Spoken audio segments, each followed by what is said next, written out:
নিঃসন্দেহে আজকের এই অনুষ্ঠানটা আরও মেম্বাররা উপস্থিত থাকলে ভালো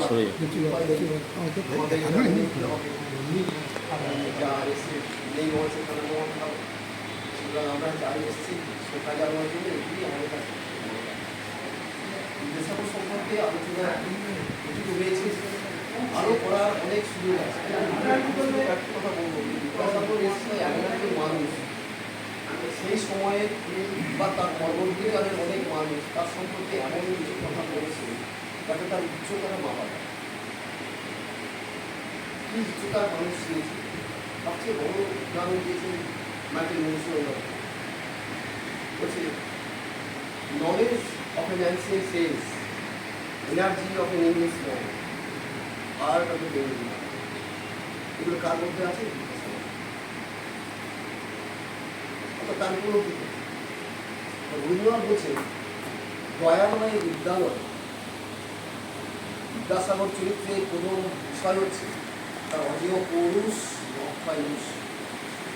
পৌরুষ এবং মনুষ্য এগুলো আলোচনা করে, এবং অজেয় পৌরুষ না হলে এইরকম জায়গায় পৌঁছে যায় না। একবারে কত দরিদ্র একটা ফ্যামিলি খেতে পেতে পারি, এবং ছোটোবেলা থেকেই বিদ্যাসাগর মহাশয় পেটে খেতে পেতে যাকে বলে অজিজ্ঞ অজগতনা পেট রোগা মানুষ ছিলেন, এবং এইগুলো থেকে যে বিভিন্ন রোগা চেহারার মানুষ, মাথার একটু বড় জসুরে কই বলে অনেক বন্ধুরা বলতেন। তিনি প্রায় নিজের বাড়ি ছেড়ে মামার বাড়িতে গিয়ে দিতেন, মামার বাড়ির আবহাওয়াটা একটু পরিবর্তন করার একটা তিনি ওখানে খুব ভালো লাগে। এইরকম একটা বিদ্যাসাগর, তিনি পরবর্তীকালে তার আরও প্রচণ্ড ইচ্ছা ছিল যে ছেলে তিনি চলে পড়াতে পারা, এই জন্য ছেলে আর খুব সংস্কৃত শিখে পুরো পণ্ডিত হয়ে অন্তত সংসারটা চালাতে পারবে। তিনি ভাবেননি যে ওই পথ ধরে বিদ্যাসাগর কোথায় চলে যাচ্ছে। এগুলো তো আমরা সবাই জানি কম বেশি। স্বাভাবিকভাবেই আমার রামেন্দ্র সুন্দর ত্রিবেদী একটা অদ্ভুত কথা। রামেন্দ্র সুন্দর ত্রিবেদী আপনারা জানেন যে সেই সময়ে অন্যতম বড় বৈজ্ঞানিক, সাহিত্যিক, দার্শনিক কি নয়, ম্যান অফ এ ভার্সেটাইল জিনিস। তিনি বলছেন যদি কোনো মহাপুরুষকে ছোট করতে হয়, ছোট দেখাতে হয়, আমরা কি দূরবীন দেখি দেখি দূরের জিনিসকে ছোট জিনিসকে বড় বড় করি। আমাদের সুন্দর তিনি কত জানো দূরবীন দিয়ে ছোট জিনিসকে বড় দেখা, বড় জিনিসকে ছোট দেখাতে হয়। সব মহাপুরুষকে যদি হাজির করি আমি, আর তার পাশে বিদ্যাসাগরকে হাজির করি, বিদ্যাসাগর কাছে সমস্ত মহাপুরুষ বিভিন্ন মানুষের উপলব্ধি। তখন সেই যুগে যখন রামকৃষ্ণদেবকে আমরা সবাই সেই সময় মানুষরা এখনও অনেকেই ভগবান মনে করেন, তার দর্শনের আশায় ডুবে যান, কর্মত উৎসবের মানুষের পদ নামে রানী রাসমণি স্বয়ং রামকৃষ্ণদেবের ভক্ত ছিল না, তার উপাস্য দেবতার মধ্যে পড়ে গেছে। সেই মাত্র মানুষকে দেখার জন্য মানুষ ছুটে গেছে, রামকৃষ্ণদেবকে ছুটে গেছে। কিন্তু রামকৃষ্ণদেব কখনো ছিলেন বিদ্যাসাগর কখনো কিন্তু রামকৃষ্ণদেব জানেন। তার রামকৃষ্ণদেব চিন্তা হলো যে এত মানুষ আমার কাছে দৌড়তে আসছে, উনি তো বিদ্যাসাগর নাম শুনেছে, তার কর্মকাণ্ড সম্পর্কে তার জ্ঞান কম আছে। তিনি দেখে যে এত মানুষ আমার কাছে দৌড়েছে, ওই লোকটা আসছে কি আমি নিয়ে যাবো। তা বিদ্যাসাগর কাছে রামকৃষ্ণ স্বয়ং দিয়ে আসবে, এই কিন্তু বিরল ঘটনা। সেই সময় ভাবা যায় না যে রামকৃষ্ণ যাচ্ছেন বিদ্যাসাগরের সঙ্গে শুধু দেখা করার জন্য, যে কী লোকটা যে আমার কাছে এসে আসছে না। তখন অনেক কথাবার্তা ওরা করে, স্ত্রী যখন বিদ্যাসাগরকে তিনি তার মতে আপনি সবাই জানেন যে বিদ্যাসাগর কিন্তু এই যে বেদান্ত দর্শন ভ্রান্ত রয়েছে, বেদ ঠিক আছে, তারপরে সেটাকে সাজানো গোছানোর জন্য যে সমস্ত কল্পকাহিনী বড় করা হয়েছে সেগুলো ভ্রান্ত। তা সেই যুগে ভ্রান্ত বলে তিনি একদম বলেননি। সেই ভ্রান্ত ধারণা থেকে বিদ্যাসাগরকে তোলার জন্য রামকৃষ্ণ স্বয়ং গেছেন, স্ত্রী বলেন না। তখন রামকৃষ্ণ ফিরে আসছেন, ঠাকুর ফিরে যাবেন, সাগরে যখন এসেই পড়েছে তখন কিছু নোংরা জল নেই, আর একদিকে নোংরা জল নিয়ে যাবে, এই চলতি কথা। একজন মানুষ সম্পর্কে এইরকম অভিজ্ঞতা সমৃদ্ধ হওয়া মানে আমরা বুঝতে পারি আমরা কোথায়, তার কাছে আমরা কিছুই না, আমরা তো সুন্দর কথা বলছি, আমরা উপলব্ধি করছি, আমরা শিখছি, কিন্তু অনুসরণের জায়গা নেই। অনুসরণ কি করতে পারছি? করতে পারছি। এই যে আলোচনাগুলো করছি আমরা জানি যে আমাদের বাঙালিদের মধ্যে যদি আমরা প্রাতঃস্মরণীয় মহাপুরুষ রামকৃষ্ণ একজন, বিবেকানন্দ একজন, রামমোহন রায় একজন, বিদ্যাসাগর একজন, রবীন্দ্রনাথ একজন, এরকম আরও অনেক দিন পাওয়া যায়। কিন্তু প্রশ্ন হচ্ছে যে বিদ্যাসাগর সম্পর্কে যত কত গল্পকথা চালু আছে, সবগুলো সত্যি এমন নাম হতে পারে। এত গল্পকথা চালু আছে যেগুলো রামকৃষ্ণ সম্পর্কে নয়, বিবেকানন্দ সম্পর্কে নয়, রবীন্দ্রনাথ সম্পর্কে নয়।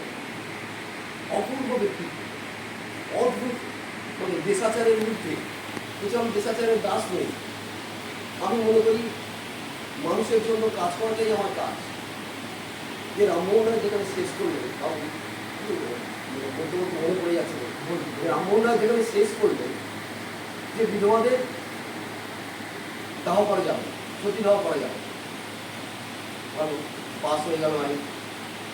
কিন্তু ওই যে বিবাহ প্রথাটা তো বন্ধ হয়। ব্রাহ্মণরা তো 8 বছর 10 বছর 12 বছরের মেয়েকে দিয়ে করছে, তাহলে বলে গেলে বিধবা হয়ে যাচ্ছে, তাও হচ্ছে বিধবা হয়ে যাচ্ছে, তার জীবনটা ঠিক আছে। নির্দিষ্ট যন্ত্রণার মধ্যে বাবা মা নিরামিষ খাচ্ছে, মাংস খাচ্ছে, তাকে নির্জল উপবাস করে যাচ্ছে। এই যে যন্ত্রণা, বিদ্যাসাগর নিশ্চয়ই সেই সময় মধ্যে অনেকেরই উপলব্ধিতে এসেছে যে বিদ্যাসাগর অনেক করতে হবে, শুধু উপলব্ধি নয়, সাহায্য করে দেখাতে হবে। তিনি বলেন না, এদেরকে শিক্ষা দিতে হবে, এদেরকে শিক্ষিত করতে হবে। তার জন্য এত স্কুল তিনি খুলেছে, তখন ইংরেজ সরকারকে এত খরচ করতে হবে। আপনার সচেতন করতে হবে, আমি সচেতন। 123টা তার পশ্চিমবাংলার হিন্দু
গানটা শেষ হতে এইরকম হয়ে গেল।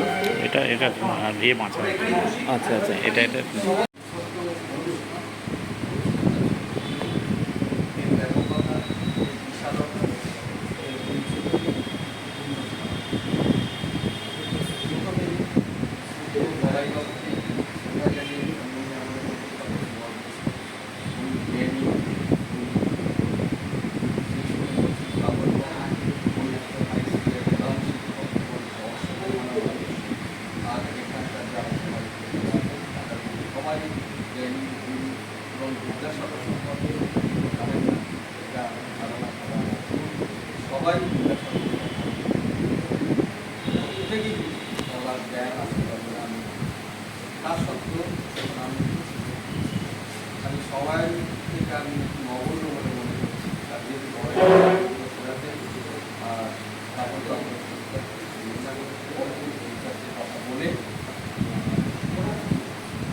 ডাক্তারবাবু যেটা বলেছে প্রাথমিক স্তরে সেটা সত্যি মূল্যবান।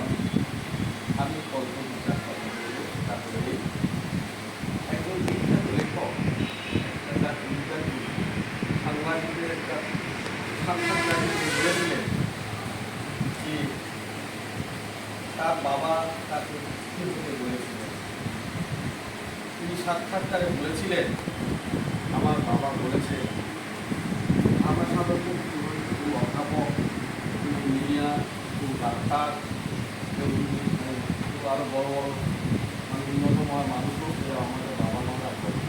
কিন্তু তার বাবা বলেছিলেন যে বড় হয়ে তুমি বোকা হলে তুমি লেখক হলে। যিনি ইন্টারভিউ দিয়েছিলেন তিনি তার সমস্ত কথা ছেড়েছিলেন, কিন্তু এই কথাটা তিনি বাদ দিয়েছিলেন যে বোকা হওয়া। পরবর্তীকালে এক জায়গায় বলছেন যে কেন বাবা বোকা হতে বলেছিলেন, পরবর্তীকালে তিনি তুলেছিলেন। সেটা একটা ছোট্ট উদাহরণ, মানে ঈশ্বরচন্দ্র বিদ্যাসাগর সম্পর্কে বলতে গিয়ে তার যে উদারতা, তার যে পাণ্ডিত্য, তার যে মানে মানে মানে আমাদের সমাজের প্রতি তার যে অবদান এবং মাতৃভক্তি, দেশপ্রেমিক, এতগুলো গুণে আমরা গুণান্বিত পারি। বিদ্যাসাগর বা রামমোহন জন্মগ্রহণ না করতেন আমরা আমাদের দেশ আরও বহু দশক পিছিয়ে। সেই বিদ্যাসাগর সম্পর্কে বলতে গিয়ে তিনি বলেছেন যে তার মধ্যে যে একটা দেশপ্রেম, তার মধ্যে যে একটা মাতৃভক্তি, আমাদের সবার মাতৃভক্তি থাকে, কিন্তু তার মধ্যে এমন একটা মাতৃভক্তি তিনি কত বোকা হতে পারেন। কেন?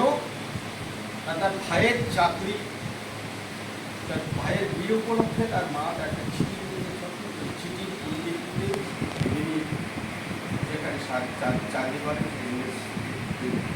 মানে ডাক্তারের টাকা দিয়েছেন, দেননি, তিনি সেই চাকরি ছেড়ে চলে এসেছেন।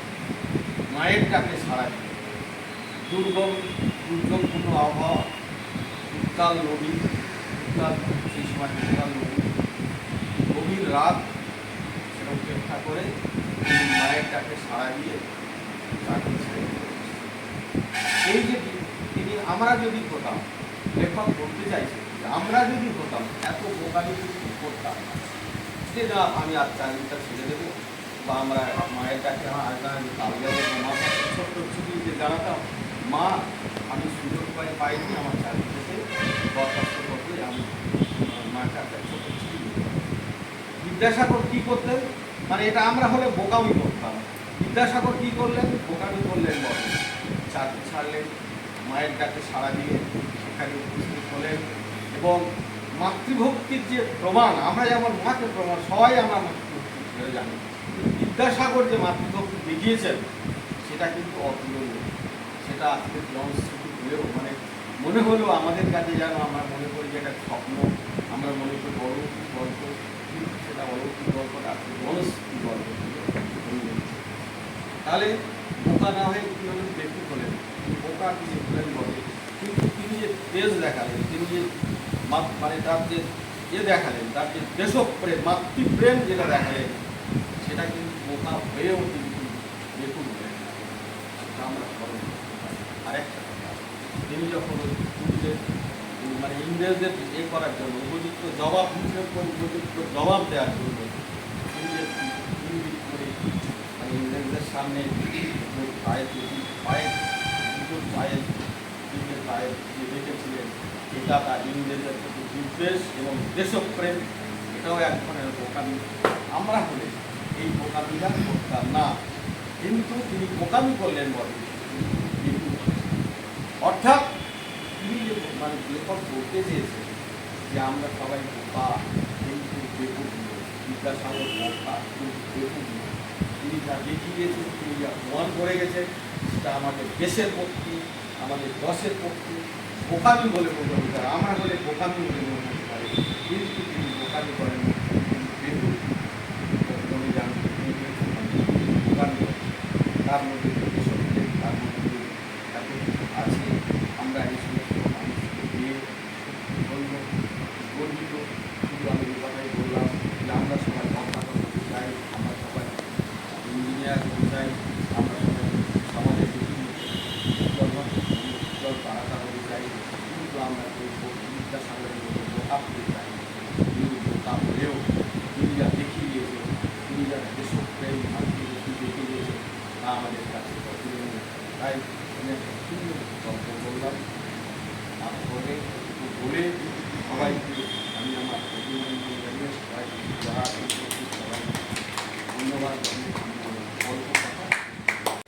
খাতায় হচ্ছে বেড়ে গিয়ে লেখা হওয়া এগুলো হচ্ছে আমি আমার লেখা জানি না আর কারো লেখা হতো, লিখে দেওয়া হতো। আমি স্কুলে গিয়ে কঞ্চির কলম, কলম আর হচ্ছে কাঠ কয়লার, হ্যাঁ যদি লেখার সৌভাগ্য আমার হয়েছে। এটা একটা মানে মন ধ্যানের কথা তাদের সঙ্গে আরো কেউ কেউ আছে। যে যে আমারও মানে স্মৃতিতে স্কিমগুলো এখন আমাদের আলোচনা চলছে। আজকে এটা হচ্ছে কি মানে কোনো বড় বক্তৃতা বা সেরকম দিন নয়। আমরা শ্রদ্ধা জানানোর সাথে সাথে আমরা নিজেরাও সমৃদ্ধ হব।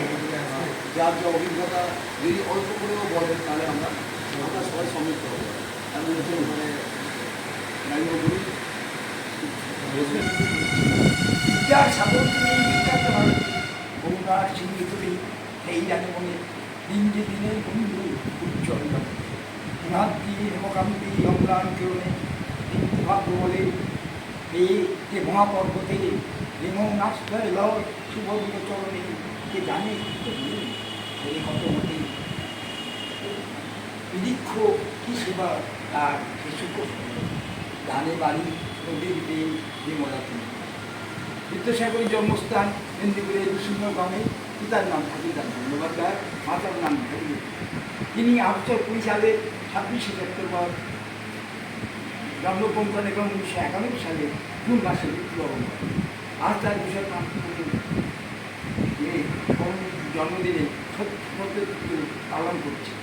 জীবনযাত্রা কুসুমকালীন ছিল না, চরম দারিদ্রের মধ্যে লড়াই করে মানুষ হতে হচ্ছিল। ছোটোবেলায় তিনি কলকাতার যাত্রা করেন।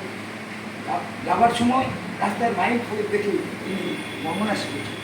কলকাতার এক সংকীর্ণ অন্ধকার ঘরে ধাম হয়েছিল, এমনকি দিবসে আলো সেখানে প্রবেশ করতে পারে। রাত্রে সেজে বাতি আলোতে পড়াশোনা করতে হতো। রাত্রে যখন পরিশ্রান্তে পড়াশোনা করতেন তখন তিনি ঘুমের জন্য খুলতেন। এই বিড়ম্বনা আনাতে চিকিৎসকে গভীর বেঁধে রাখতেন। যখন ঘুমে ঝোঁকে ঘুমতেন অমনি মাথায় গান করতো, সাথে সাথে ঘুম যেতে শুরু। এই ছিল তার লড়াই। মহিলাদের শিক্ষার জন্যে অনেক স্কুল কলেজ প্রতিষ্ঠা করেন। কলকাতায় সংস্কৃত কলেজ স্থাপন করেন। তখন ভারতবর্ষ ছিল পরাধীন। বিদ্যাসাগর ছিলেন সমাজ সংস্কারক। তিনি বাল্য বিদ্যাকে দেখে চোখের জল ধরে রাখতে পারতেন না। সেই জন্য এই সময় তখন প্রতিকূলতা সত্ত্বেও বিধবা বিবাহ প্রচলন করেন এবং ইংল্যান্ডের প্রিভি কাউন্সিলে বিধবা আইন পাস করেন। নিজের পুত্রের সঙ্গে এক বিধবা বিয়ে দিয়েছিলেন। সেই জন্য মাকে যে মাকে তিনি দেবীর মধ্যে ভক্তি করতেন সেই মা তাকে পরিত্যাগ করেন। এই হলো আমাদের বিদ্যাসাগর।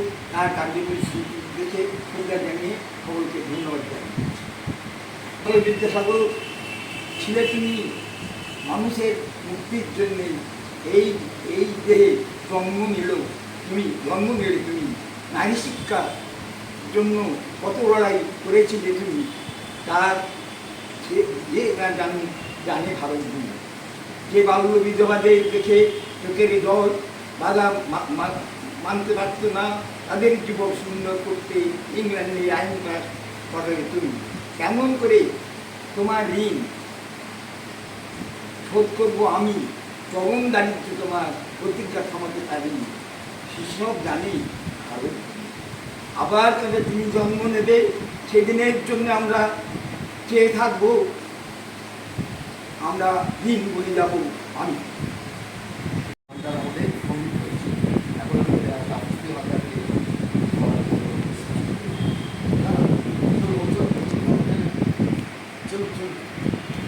নমস্কার সবাইকে। আজকে বিদ্যাসাগরের শুভ জন্মদিনে আমরা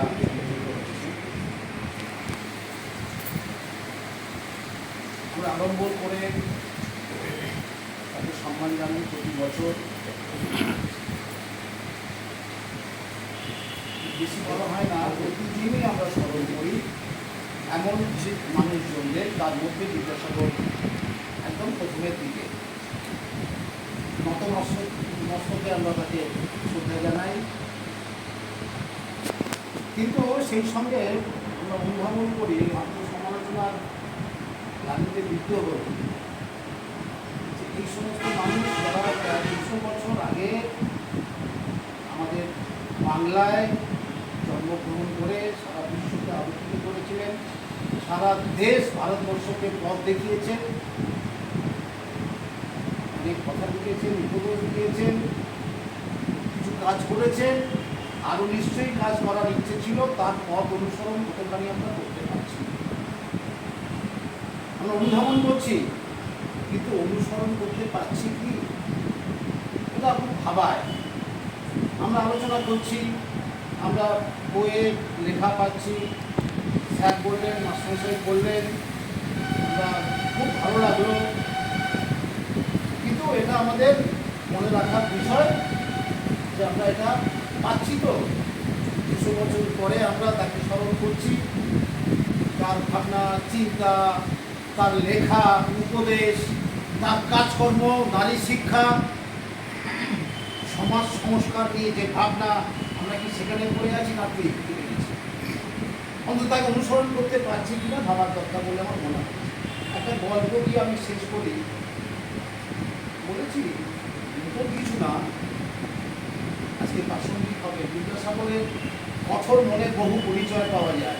দৃঢ়তা, ইংরেজ শাসনের বিরুদ্ধে তার কথা বলা, তার আচরণ, ইংরেজদের সঙ্গে পাল্লা দিয়ে যে কথা বলতে হয়, যে ব্যবহার, সম্মানবোধ ছিল, তার সঙ্গে নরম হৃদয়ের মানুষ, সেটাও আমরা প্রায় জায়গায় পেয়েছি।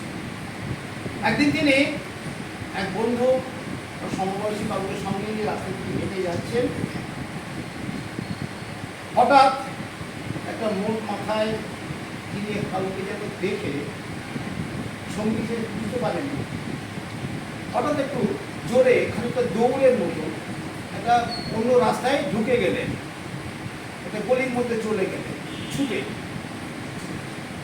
সঙ্গে যে ভদ্রলোক তো হচ্ছে দিয়ে গেছে, এটা মাঠপথের বাচ্চাদের বলার গল্প, কিন্তু এর থেকে আমরা কি জানতে পারি তার মনের কথা। তো ওই সঙ্গীটা কিছু কিছু সঙ্গে গিয়ে গেছে, বেশ খানিকটা দূরে গিয়ে থেমেছে।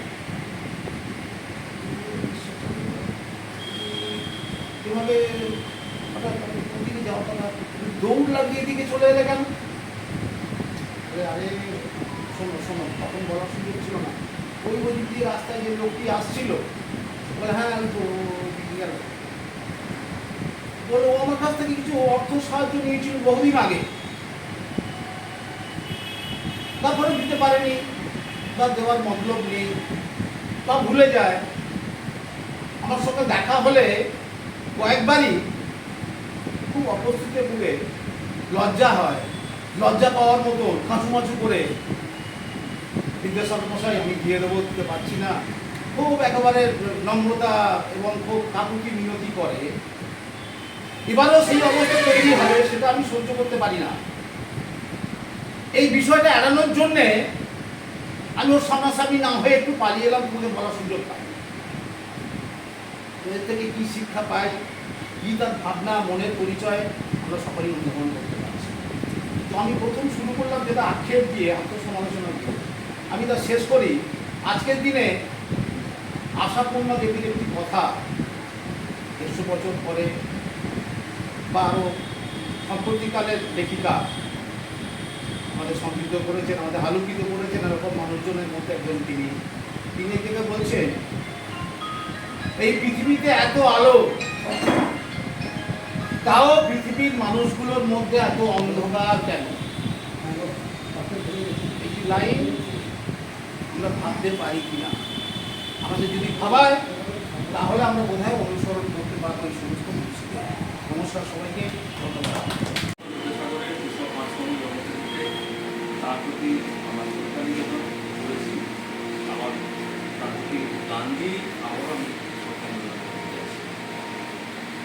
অন্য তুমি বিদ্যাসাগর, অন্য তোমার জ্ঞান, বঙ্গমাতার গর্ভে তুমি ধন্য সুসন্তান। অন্য তুমি বিদ্যাসাগর, অন্য তোমার জ্ঞান, বঙ্গমাতার গর্ভে তুমি ধন্য সুসন্তান।